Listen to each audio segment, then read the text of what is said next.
The following podcast is taken from a live broadcast on Inspire FM.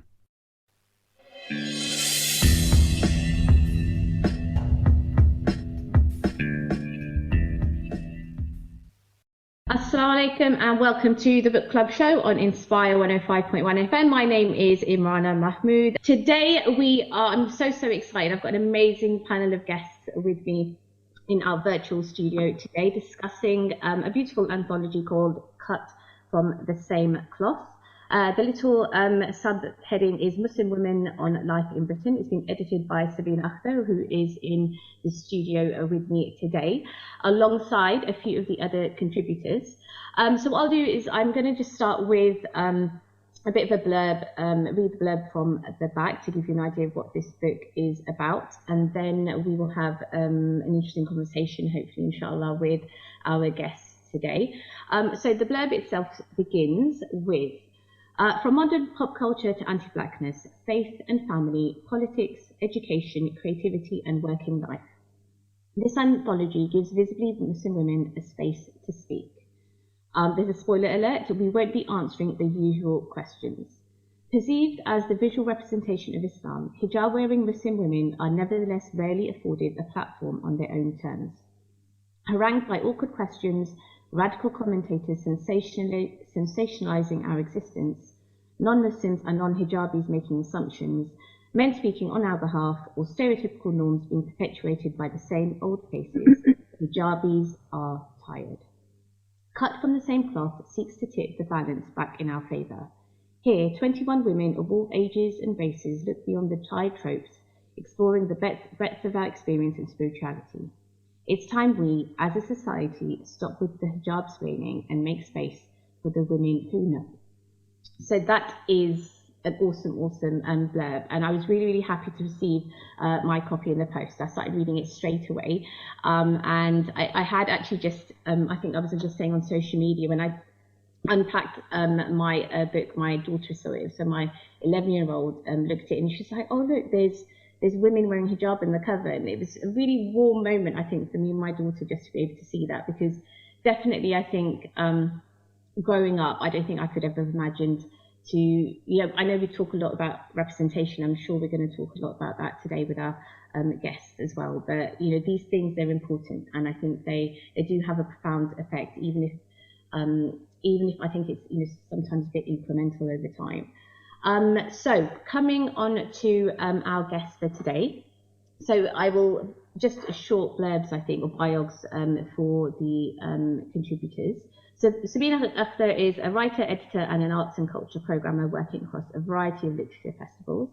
She is the festival coordinator of Bear Lit, and which is the UK's principal festival celebrating remarkable writers in the diaspora. She's also a senior programmer at the WOW Foundation. So assalamu alaikum to Sabina. Walaikum salam, Imran. I'm so happy to be with you today. Thank you for inviting us on. Thank you so much for giving up your wonderful rainy sunshine morning to be with us. So I'm really looking forward to speaking with you today. We also have on the panel today Sumadin, who has also been on the show previously, but today we're going to be talking to Suma about her contribution to Cut from the Same Cloth.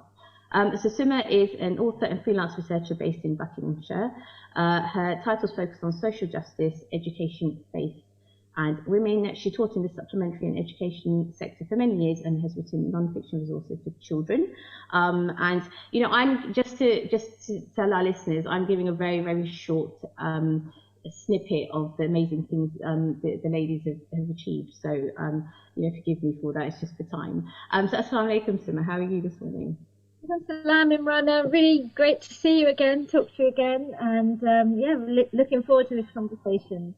And I've done a train run as well, not a school run, but a train station run. A train run. Okay, that's a new one. Fantastic. That's great. Yeah, when you've got big kids, then you drop into the train station. Absolutely. Yeah, I'm not quite there yet. So yeah, that's great. Thank you. We also are joined today by Dr. Hatija Al-Shayal, is a specialist in British Muslim history based at the University of Edinburgh. Her research looks at activism, advocacy and political engagement among British Muslims. She's the author of Muslim Identity Politics, Islam, Activism and Equality in Britain, amongst others. Assalamu alaikum, Khadija, how are you? Alaikum salam. I'm okay. Thank you so much for having me. It's such a pleasure to be with you guys. Yeah, I confess I haven't done a school run because we're on holiday up in Scotland. So oh, already? So they broke up. About almost 2 weeks ago now. So great. Yeah.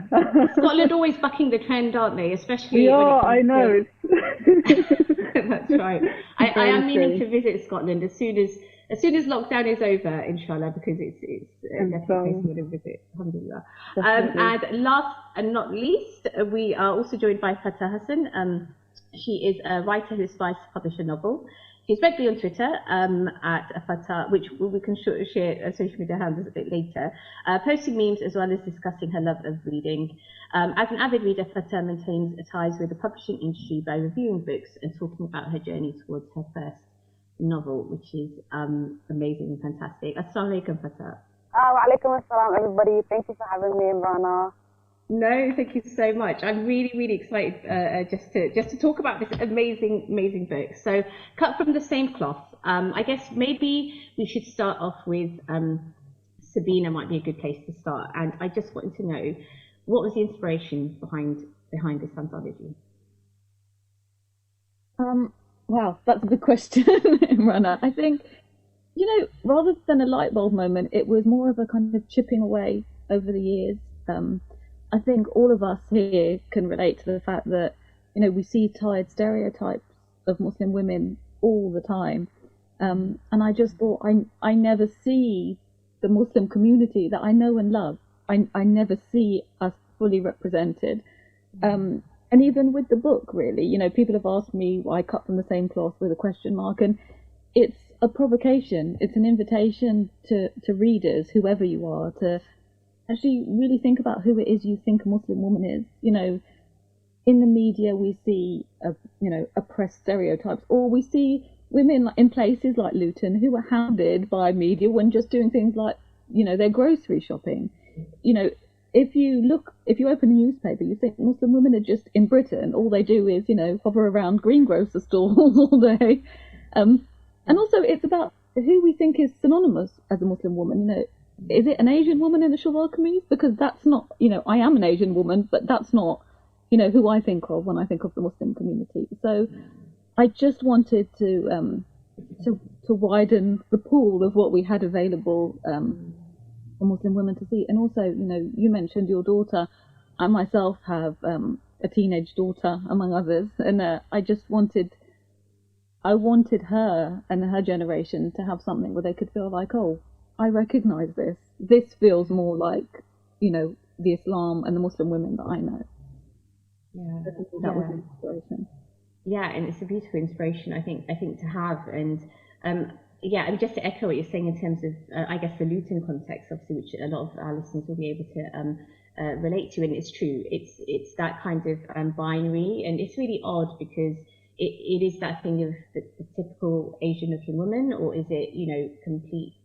Like, for example, like you said, in swakmis, or maybe it's somebody who's just wearing, what people keep just saying, oh, it's a burqa, and it's such a strange way, existence. I think just to be kind of boxed into very strange whatever identities and things like that. But yeah, no, I'm really glad that you shared that. Now, in terms of maybe looking at the contributions to the anthology. So if we go maybe to Suna, what was that process? Like, what was your intention to wanting to contribute to the book? And yeah, I guess what were you hoping to achieve through that? Okay, it seems like a while ago now, because as you probably know, Imran, it was a long process since Sabina and her team put the call out, and I only saw, I'm sure they used various platforms, but I saw the one on Twitter. Mm-hmm. So I saw that sort of really captivating sort of her tweet, and I suppose there was a few tweets about representation, about our space, our experiences, and something authentic. But again, it was a while ago, so I can't remember exact wording here. And it immediately did take my attention because I had just a couple of years earlier been researching and interviewing actually Muslim mothers and writing about their experience. And it really was something that I just thought, I've only touched even less than the tip of the iceberg doing that. There's so much more. And so when I saw this anthology call out, and I thought that's another space where I really would like to share a bit more.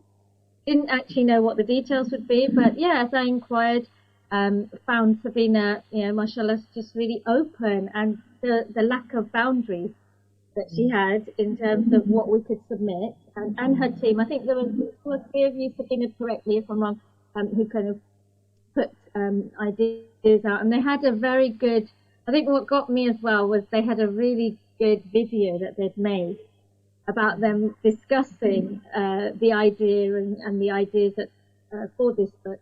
And I watched that and I thought, oh gosh, I really would love to, if I've got something useful to say, I'd love to contribute. But again, it was very much from the mum head in me, the motherhood head, because that's the space I was in. I suppose it's a space I'm in all the time, but in terms of writing, that's what I was writing about a couple of years before this. So yeah, it just seemed like a natural thing.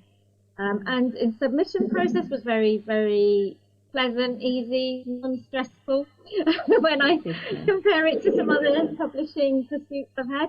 So yeah, alhamdulillah, very, very straightforward submitting our essays, and over time getting quite a few opportunities to update if people wanted to. Yeah, I haven't really, I think the lack of anything to say about submission process is actually a really positive thing because it can be a nightmare, and it wasn't. It was very good, and I think the edit, Sabina and those involved at Unbound went for breadth, and they went for representation in the whole variety. So that provocative question of being cut from same cloth, obviously everyone's not in the book, and I think that's something that's a real strength of their selection process. I don't know how many they've selected from. I'll leave that to Sabina. Sure. That's fantastic. And I think, yeah, I mean, what I'm kind of getting from what you're saying is, and I guess that's what it takes, that one step towards creating the platform, because, like I think Sabina's touched on, those stories, I guess, in some ways are already out there. And there's, because of that lack of access or lack of opportunity and things like that, I think it's wonderful to be able to do that for so many different writers, like you said, and the breadth of content as well is really, I guess it's important to be able to do. So coming to Khadija, so obviously in terms of reading the introduction by Sabina in the book Cut from the Same Cloth, just at the end, she just says that, so when this opportunity arose, I grabbed it and gave only one prerequisite to my sisters and co-authors: write what you want. So what was your response to that, and how did you kind of decide what you wanted to write about? Oh, right. That's quite interesting you're asking me that question, because I think, I don't know, obviously Sabina's the person at central all this, but I feel like out of everybody, maybe I was given a little bit of a brief in the sense that I was quite a late addition to this collection.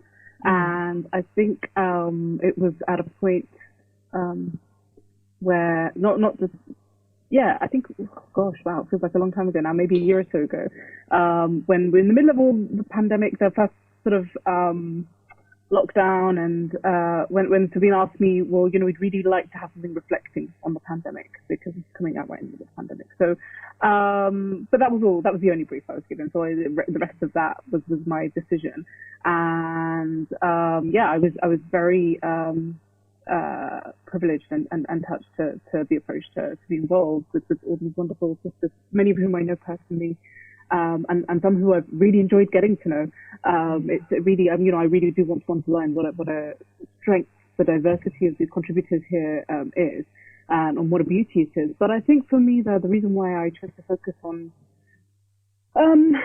Ramadan in the pandemic, and it was quite a personal reflection. I wasn't speaking, I was very much speaking about my own experience of Ramadan in the pandemic, but because these were thoughts that were really buzzing around in my head at the time. I'm personally invested in the idea of cultivating and nurturing safe spaces in our community, and it is something I focus on in my research as well. So I guess we all sort of draw on what it is that we're sort of in the thick of when we come to write. And I think I was really struck by the how impoverished some of the conversations were in our communities around what Ramadan would look like under lockdown, and just how tone deaf some of the comments were that I was hearing from men.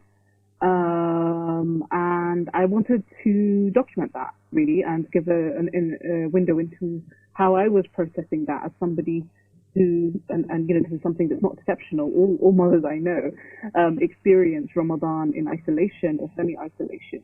You know, that's not a new experience for us.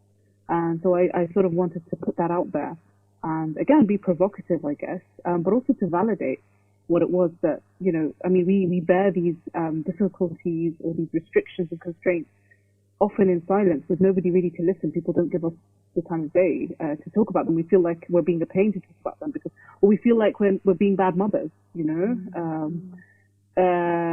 So I wanted to validate that and give that space for people to talk about these issues and these difficulties and tensions that they feel. Yeah, no, and thank you for the validation, because obviously I was reading it and thinking, I'm so glad someone's just written it and just been honest. And actually, it's conversations I've had with lots of mothers, especially because, you know, the fact that you're focusing on Ramadan in the pandemic, and obviously we'll go into a bit more detail a bit later on. But you know what you said about, you know, yeah, I guess our conversations in some ways are definitely impoverished, and because we don't get those opportunities to speak. And I think that's what's so wonderful. So reading the book, I mean, it's nice to hear that, you know, you probably know many of the contributors, but for me reading, thinking, wow, you know, kind of almost feeling a bond to people that you've not met because you've got that shared experience. You know, it was really, it was just a lovely feeling, I guess, just to be able to read a book and have that sense. That's really beautiful. Yeah. Fatah, so coming to you, I mean, I'm talking about the fact that, you know, having that bond and feeling something. I read yours, I was like, oh my God, it's so true. I was like, you know, been through this. I know, you know, women still going through the whole of can I talk to a guy now? So, why did you want to talk about this in particular? Was that something? You know, obviously it must be personal to you, but what were you hoping that, you know, readers would kind of get from it as well?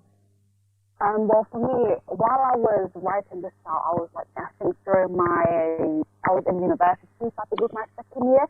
And funny enough, I wrote this before in complete anger, I think after coming back from a wedding.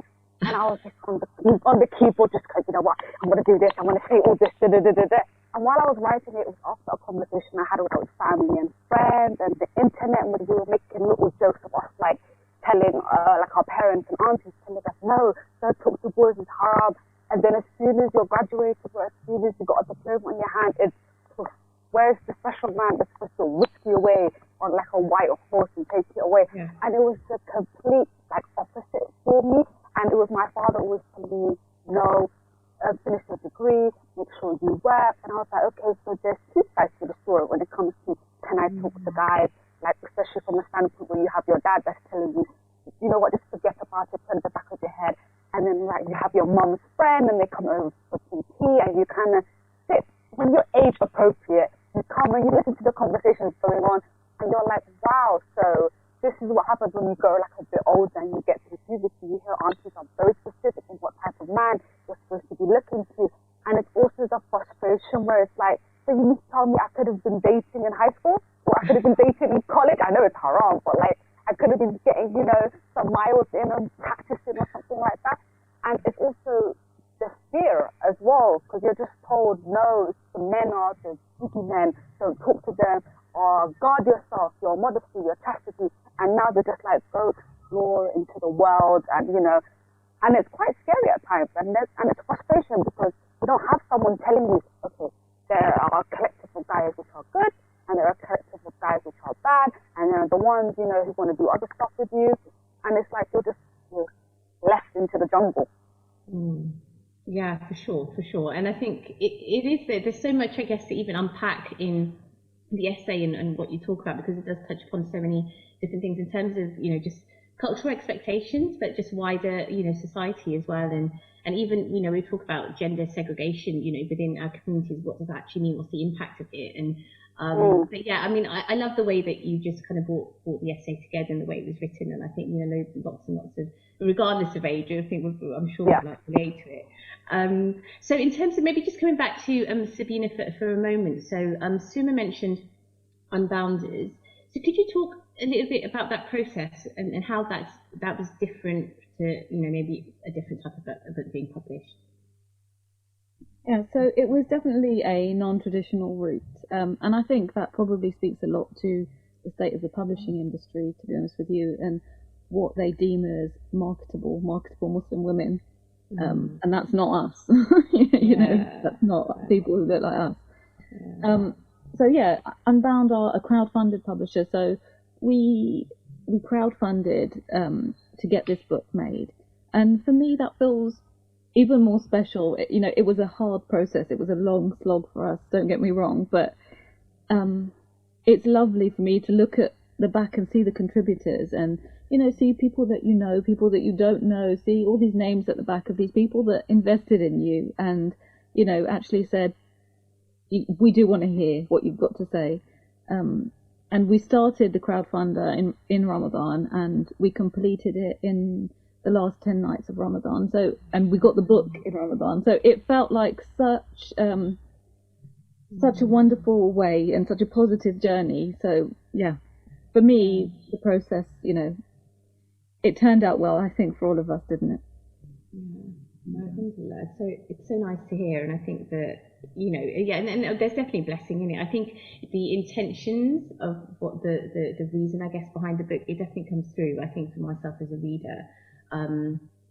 So yeah, and I think the only other, there's kind of, I guess, a parallel to The Good Immigrant, isn't it? Because, you know, the fact that was also, from what I know, like crowdsourced, and you're right, you know, in terms of being a mirror, holding up a mirror really to the publishing industry. And do you think there'll be much change though? I mean, I don't know, in terms of now that this book is out there and it's, you know, being received well, do you think that that'll have any impact on the way publishers see what you called marketable Muslim women? I mean, I'd like to say yes, but publishers look at figures, they look at what sells. Yeah. And I mean, you know, we're coming up even now with things in our book, so we're seeing that in bookshops it's being listed in the sociology department or the academic department, because of course, you know, that's what Muslim women are, a social science, you know, something to be studied or researched. So you know, and invariably if we're in those sections, you know, we're not next to the till, we're not selling loads. So I mean, I'd like to say yes, but no. I think No, it's fair enough. And yeah, gosh, it's interesting because you don't even think about that. Because it's not even just about, okay, getting the book out there. It's like, where's it going to be placed? And like literally, you know, literally, you know, physical terms. So that's an interesting one. So maybe coming to a bit more information and about the essays themselves. So Suma, your essay is the cartography of motherhood. And it was wonderful just reading your work, because obviously I've read your previous work as well, and it really does feel like you're kind of taking everyone on a journey, and the way that this was written in particular was nice and lovely to read. But you speak about the fact that as a Muslim mother, part of that parenting is kind of damage limitation. So I was just wondering if you could maybe expand on that for our listeners as well. Sure, yeah. I just, a really minor point, but it's important as well, Imrana. It's called a cartography of motherhood, because it's just my journey. So I wouldn't want to say it was universal. I wouldn't want to speak on anyone else's behalf at all, because every one of us has got a different experience. But yes, in terms of coming back to your question, the damage limitation, yeah, I think I've actually written that somewhere there as well in the middle of it. I think this works on several levels. Are we going to add to that now? Okay, it works on several levels. Parents are always trying to sort of protect their children. So I'll expand on it when we come back in a moment. Is that all right? Fantastic, thank you. Yeah, I'm glad we have the virtual Zara screen, which is always good for me because I do forget. I get so into the conversation, and yeah, we're going straight to adverts in about 30 seconds. So you are able to grab yourselves a cup of coffee, maybe some biscuits if you want to be naughty, because I always tend to do that. It's the only reason I have tea, so I can have something sugary with it, which is really, really terrible. We are talking today about cut from the same cloth, Muslim women on life in Britain, and we're going to continue talking about that after the break and talking a little bit more in detail about the lovely essays. So see you in a few moments. Assalamu alaikum. Assalamu alaikum, this is Atif Nawaz. Listen to Inspire FM shows in your time by heading over to inspirefm.org or listen on Apple Podcasts or Spotify.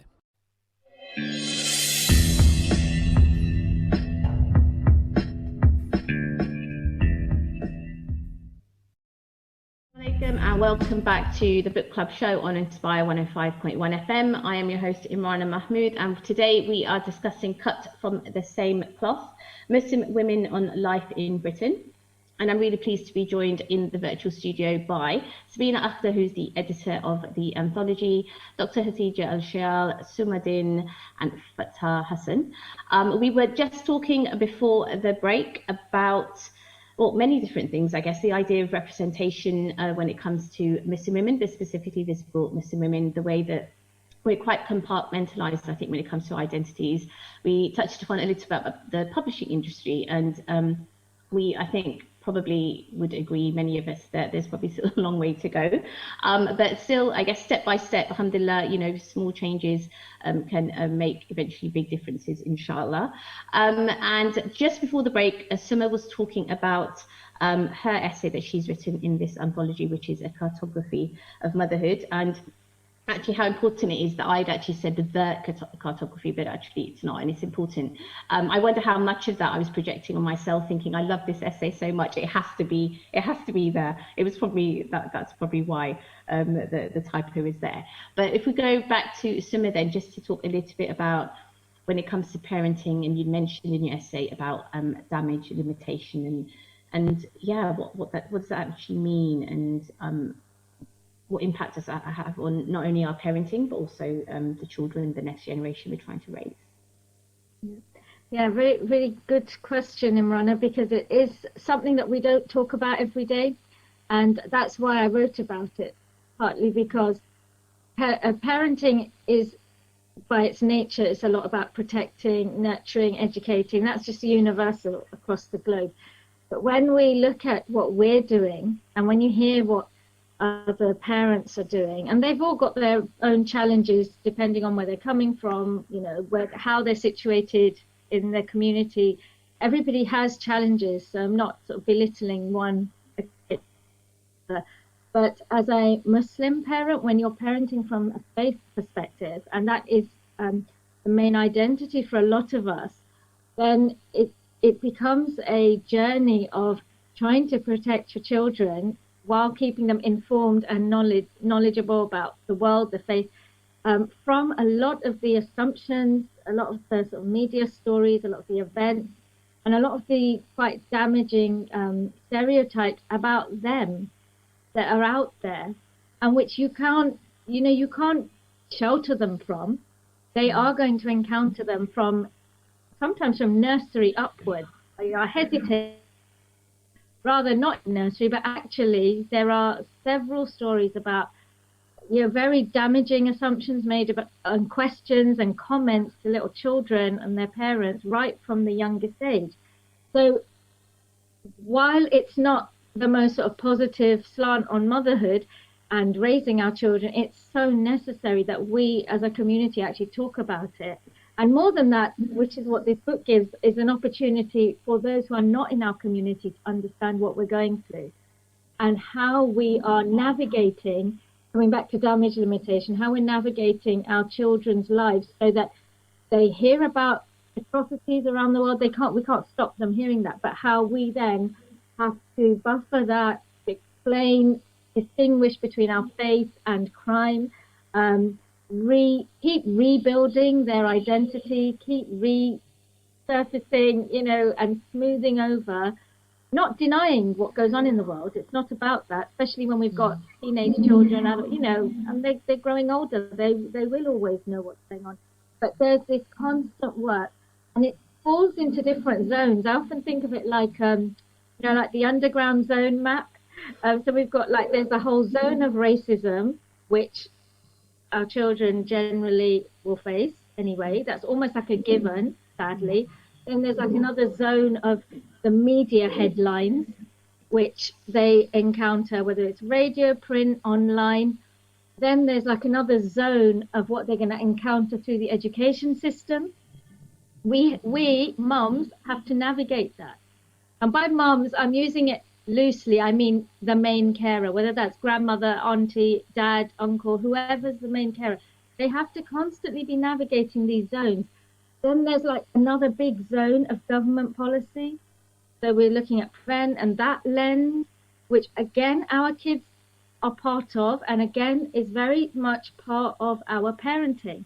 When you talk to a mum who doesn't have to deal with all this, but who has, the normal parenting challenges, that's when I've often stopped and thought, oh my goodness, I want to write about this, and I definitely do talk about it to just about anyone who's willing to listen, because it's so important. It's so important, and I feel that it's just so many zones and layers we are constantly navigating that it has an effect on our well-being and our own just mental wellness, because you're negotiating all this plus the other big suitcase of parenting anyway. You're carrying both. And B, it has many layers of effects on our children. And so many, it's just one of these sort of academic, something that Khadija could probably enlighten more on, it's a whole study of the effects on our university age children, secondary school age children, primary school age children. There is an effect on them because they ask us questions. They ask, and Sabina's actually, put this really raw examples in her essay. I'm so glad she did, and it actually brought me to tears when I read it. And I was in public, Sabina, so you should put a little warning on your essay, because it's the sort of questions her children asked her. When they saw it, she couldn't stop them hearing and seeing the abuse she's had as a mum when they're just around her, They're on the train, on the tube, they're at Eid, I think, in her essay. And so there's just so much of this that we have to limit the damage that is done on us as a family, as parents, as children, as a community. And it's not coming from a victim place. I feel it's actually coming from a place of strength and a place of being really proactive. So, I wouldn't be silenced about this because someone says, oh, you're just, moaning all the time, or you're just saying this is what you suffer. There's a lot of other types of suffering. It's not about that. It's about saying, this is how we are parenting, and it needs to be acknowledged and understood, and then we need to move forward with positive ways to deal with it, okay? So, I'll stop there, or I'll never stop talking about motherhood. No, thank you. No, I think you're right. I think because we, especially Muslim mothers as well, just kind of get brushed with you. I mean, we become invisible in some sense because some of us choose to maybe, leave our careers, take a career break or whatever it might be, and suddenly we're on the fringe. And I think that was mentioned somewhere as well. And actually, I mean, this damage limitation, I'm going through it now. I think seeing, seeing that transition post 9/11, whereas before I was just seen, for the colour of my skin, but suddenly I was now as a Muslim woman, and that kind of the shift in racism, obviously it never left, it's still here, and now at least we've coined this term of Islamophobia, which makes it feel a bit more like you can really speak more about it maybe in some sense. But no, I mean, what you've mentioned, it's important. We need to be able to read about these things because so many of us are going through it. So no, thank you for sharing that. And I think maybe just slightly on the flip side, so we're talking obviously a bit about Muslim mothers and parenting, and Fatah, yourself, obviously I'm assuming much younger than many of us here. So in terms of, we talked a little bit about your essay and that kind of journey to marriage, for those of us who, want to get married, etc. What do you think needs to change to make that process a bit more, I don't know, smoother? I don't know if that's the right word, but what change would you like to see? For me, it's more of it's a community aspect. So I do believe that we shouldn't shy away from talking about like dating, because essentially what you're letting your daughters do is go on a date. I know technically and Islamically we do consider it like haram and stuff like that, with or without chaperone. But it's knowing what, like teaching people what consent is, what they should prepare for, good and bad. Like I've been on dates and some of them don't turn out as great, but I have no one which I'm able to tell, oh, like, mom, this happened to me, or like, even dad, this happened to me. And it's like the fact that I have to like sneak out or pretend I'm going to the library, or sorry if I'm giving away people's secrets, but I have to pretend I'm doing other activities. But the fact that you need to be able to tell an adult, and an adult's supposed to tell you A, B, C, this is what's going to happen to you in life, and have an open and honest dialogue. And I understand there's a complete difference in generation between the old and the young, but as the old, they've experienced what we've experienced. It may not have been in London, but they've been going to cafes and other people's houses, and maybe they've done more group dating. However, our dating seems a bit different, and we have like friend or friend, or we meet on the internet, but it's us telling, like me saying to my mum, I'm going out today, but not having to lie to her. And the fact that we need to tell younger girls that, there are certain aspects of dating which you guys need to be aware of, and it's not always hidden, like hidden under the carpet and being told it's bad, it's bad, it's bad, to the point where there are girls who have anxiety talking to, men. And even for me in the beginning, I've had so much anxiety and like maybe even panic attacks where I don't know what to do. Like there's no handbook, there's no like older sister being able to tell you, because your older sister is hiding her own love life and she can't tell you what's going on. Or even your auntie who's dating and she can't tell you what's going on. So I do believe we need an open, honest dialogue in which parents are able to teach their girls at an age appropriateness, like what's going on in the dating scene and how to like overcome it and how to find obviously the love of your life, inshallah. Yeah, no, definitely. And I think obviously just for I guess Inspire, they're going to want me to say, obviously we're talking about halal dating here, like So but no, and I think it's so important what you've said. I mean, it actually reminds me of a conversation I've had with my father very early on when I became a mum, and say, Dad, like what do you think is the difference between your generation of parents and now mine? And actually my dad said, look, you are going to be required to be much more open and honest, literally those words, Fatah, that you've said, that and it's true, because the challenges I guess our children are facing now, and we can't do the same that our parents did, or their parents did. We can't just brush things, like you said, under the carpet, and we need to be able to, I guess, empower ourselves as parents. And I think that's why, I guess, coming back to cut from the same cloth, that's why it's so important, because when you read something, you think, oh, you know what, it feels so much better that I know there's other parents, or not even just parents, just other women who are going through these struggles. And it actually, I think for me anyway, it kind of strengthens your resolve a little bit. So yeah, no, definitely. I think, open and honest is definitely something to take away. Thank you. Sabina, maybe if we come to you. So because of what Suma mentioned in terms of your own experiences of racism and Islamophobia, I mean, definitely that the essay that you wrote, the fact that it was called Smile, made it even more, I don't know, I guess that kind of contrast, obviously, and there's so many things I think going around my head, and obviously the fact that we know from the Hadith Prophet, the fact that smiling is charity, but then the things that we experience as well. So I can't remember what my question is, but just for you to maybe expand on that, I guess, a little bit. And that's a very open question for you. No, thanks, Imrana. To be honest with you, I wasn't sure if I was going to share that essay. It was so personal, but I really did think to myself, if I can't do it here, where can I do it? And I'm not sure I'd ever write an essay that personal again.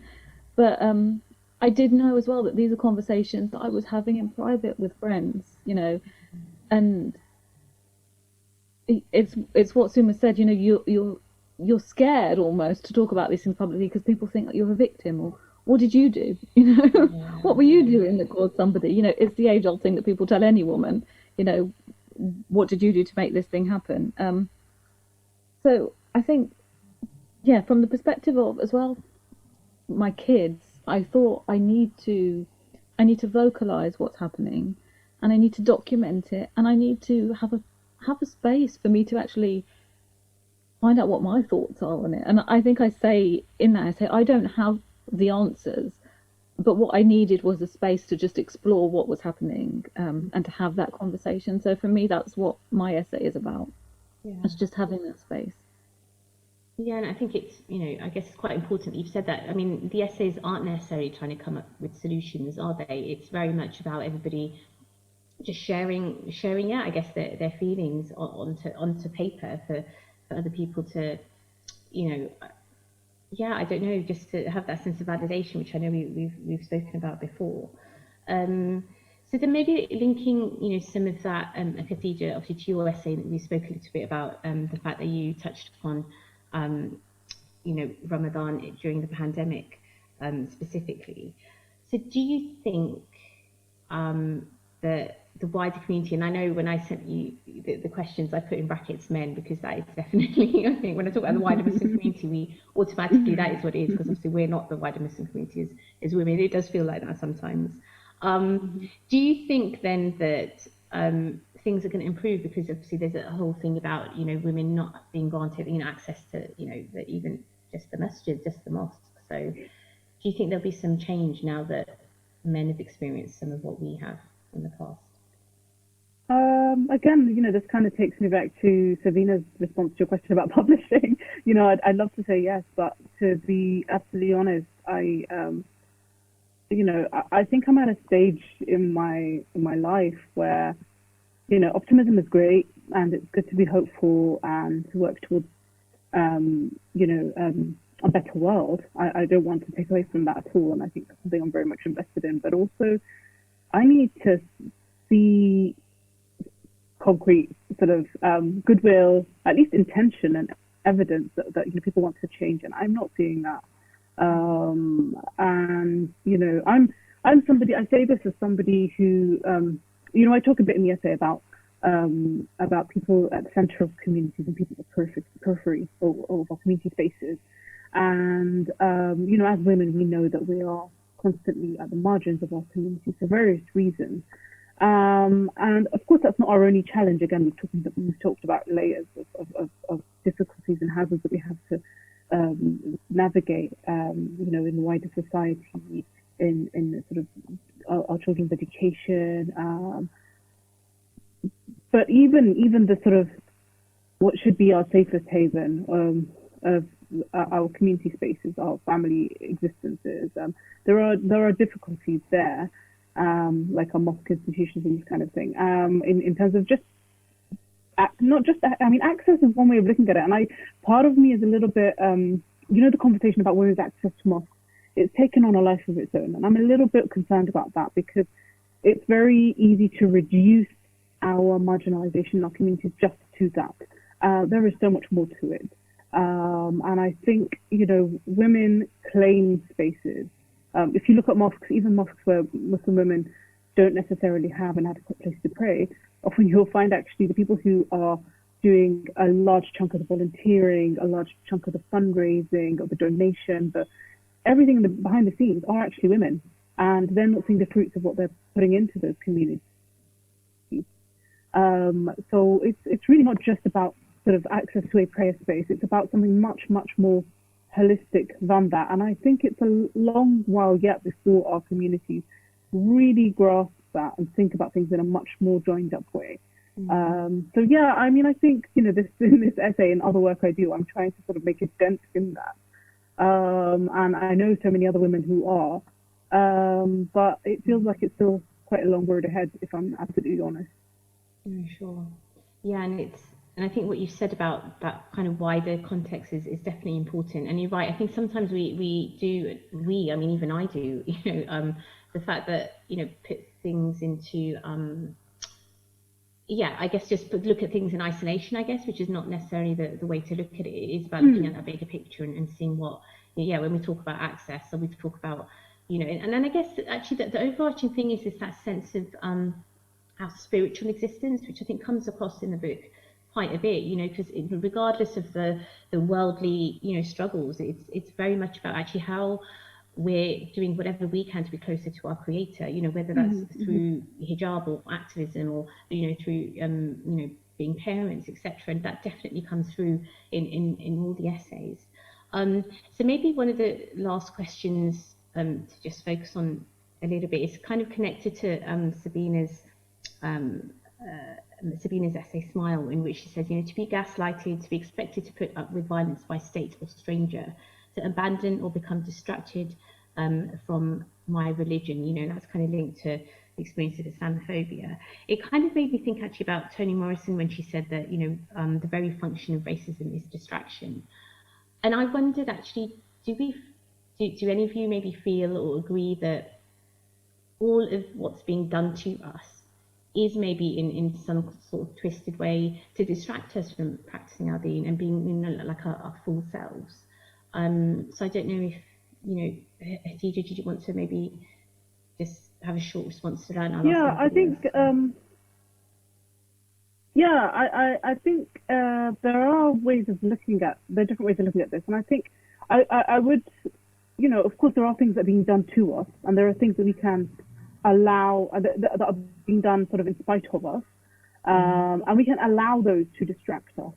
There are things, that are being done as a way of overlooking us. So, like, for instance, when I talk about, I would make a distinction between sort of state securitization program, which targets Muslims and weaponizes Muslim women in a very explicit way, and the negligence and self-centeredness of Muslim men in our communities, for instance. I would make a distinction between that. I mean, both of them are harmful to us, but I wouldn't portray Muslim men in that light at all, on a par with the state or anything like this.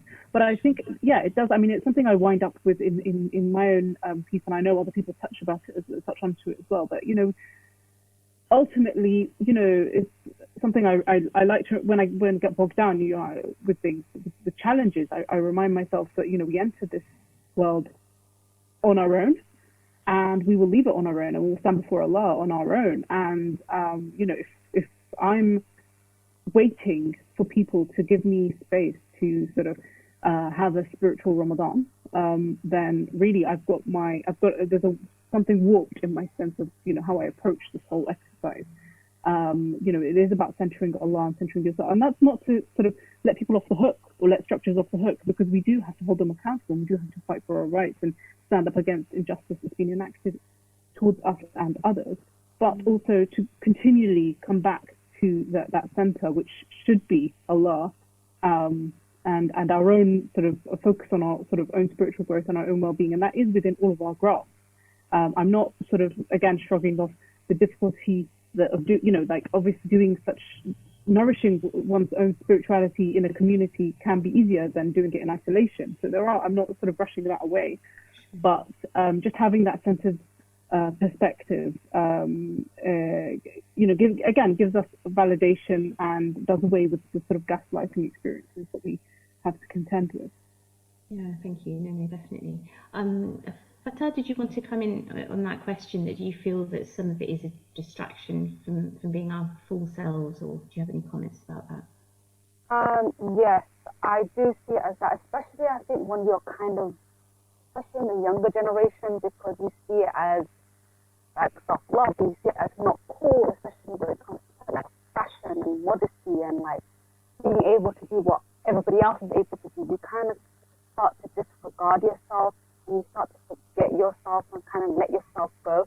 So I do believe it's quite hard in a culture where we all come from. It's very community based.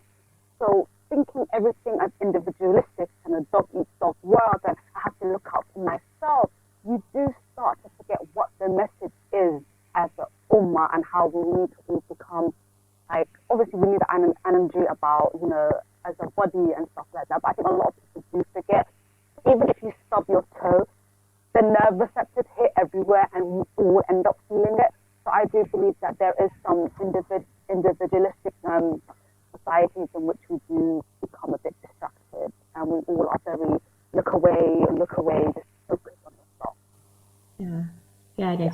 that's important. You're right. I think because everything being so individualistic, and that's the kind of society is, that I guess reminder and also this thing about renewing our intentions, I think can be quite important as well. Summer, how about yourself? Did you want to a quick comment before we're approaching the end of the show? Summer, did you want to add? Yeah. Sorry, just trying to unmute myself there as well. Yes, actually, I think there's a lot of distractions out there, and I think we have to learn to be like a sieve in a way, and that's let certain things pass out and go down the sink, and keep what is of value and use to us collectively, and what's going to take us forward. So sometimes, just as a quick response, the hijab is used as a red herring, I think, a lot of the time to distract from more important things. So yes, a lot of being discerning. I think that's one way I'd summarize it. Thank you. And Sabina, literally just a few seconds, if you had any last thoughts. Yeah, I think what Khadija said is really important, to make that distinction between Muslim men and society, wider society, and the state. So when Muslim women put anything out into the ether, like the Muslim mosque thing, it becomes weaponized. So we see it becomes weaponized against Muslim men as a way to police them rather than see our needs. So for me, this book, this whole experience, is our way of just putting something out and saying, this is us, take it or leave it, and other people will do what they want with it, but it's just a safe space for us. Yeah, and definitely it's a good way to end. We do need safe spaces. That was cut from the same cloth. Muslim Women on Life in Britain. Assalamu alaikum. Thank you for listening to our podcast. Why not tune in to our live stream at inspirefm.org and follow and subscribe to our social media platforms at InspireFM Luton.